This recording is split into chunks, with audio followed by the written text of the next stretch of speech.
guys, Kim Litvak from Coldwell Banker King Thompson. I get this question a lot and thought maybe some of you might be thinking about it as well. Whether to rent or to buy a home. And while that in itself might seem like a very simple question, there's actually several things to think about. And I know that I have folks that always say to me, well, I'm not sure that I'm ready to pay a mortgage. Whether you go rent or whether you go buy, you're still paying a mortgage. It just depends on whether or not you're paying it for a landlord, and then you're also paying over what you typically would have paid because they're going to make money. They're running a business.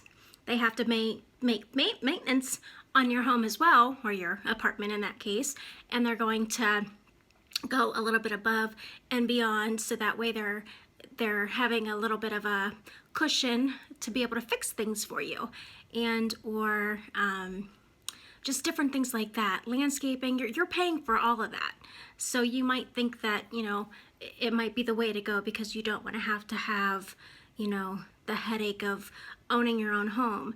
But you're also not getting the benefits of owning your own home either. You're not getting all the tax benefits that other business that's renting to you is experiencing, those tax write-offs. And if it's something that you're not wanting to deal with the outside, then you can live in a condo and you're still reaping the rewards of home ownership. There's a lot of wonderful things that come with home ownership.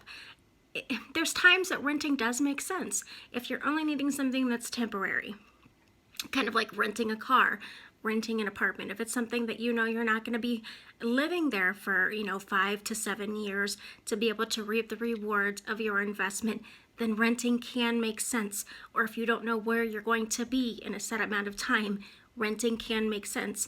But in the long run, if you rent for forever, you'll always have a payment. There's no way around it. If you own your own home, eventually you will pay off that mortgage that you allowed yourself to get.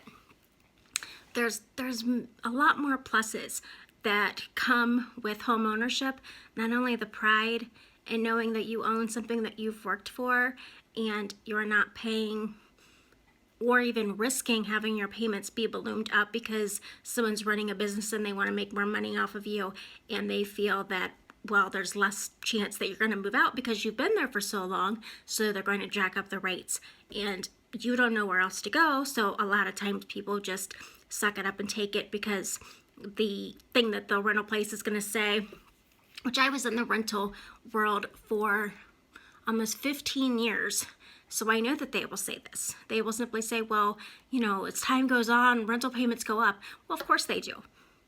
Inflation goes up. It happens. However, if you owned your own home, inflation wouldn't make a play in that. If you purchased a home for $60,000, we'll just pretend, then 20 years down the road when you're almost paid off, you still only bought a $60,000 home, only you don't owe $60,000 anymore, and you're almost paid off.